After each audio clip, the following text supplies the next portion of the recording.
এত সুন্দরভাবে একটা দোতলা একটা ঘরের ড্রয়িং করা যায়, এই ভিডিওটা না দেখলে কখনো বুঝতাম না। আগে বুঝতাম যে দোতলা বিল্ডিং করা যায়, এখন দেখি দোতলা টিনের ঘরও করা যায় ও দোতলা ড্রয়িংও করা যায়। এ ধরনের ভিডিও দেখলে বাচ্চাদের খুবই উপকারে আসবে, তারা খুব সহজে ড্রয়িংগুলা আঁকতে পারবে। আপনারা মা বাবারা অবশ্যই ড্রয়িংগুলো ফলো করবে, এই ড্রয়িংগুলো অবশ্যই ফলো করবে। আপনাদের বাসায় যাদের বাচ্চা আছে বাচ্চাদেরকে মোবাইল দিবেন না।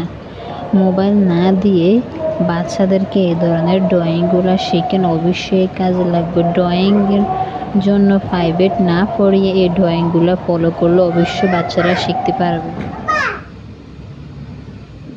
A few inches later. Wow, কি সুন্দর একটা মাকড়সার বাসা। এরকম ভাবে কে কে মাকড়সার বাসা এত সুন্দর করে আঁকতে পারবে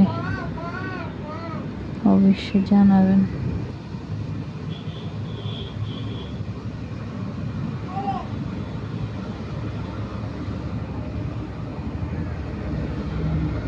A few moments later.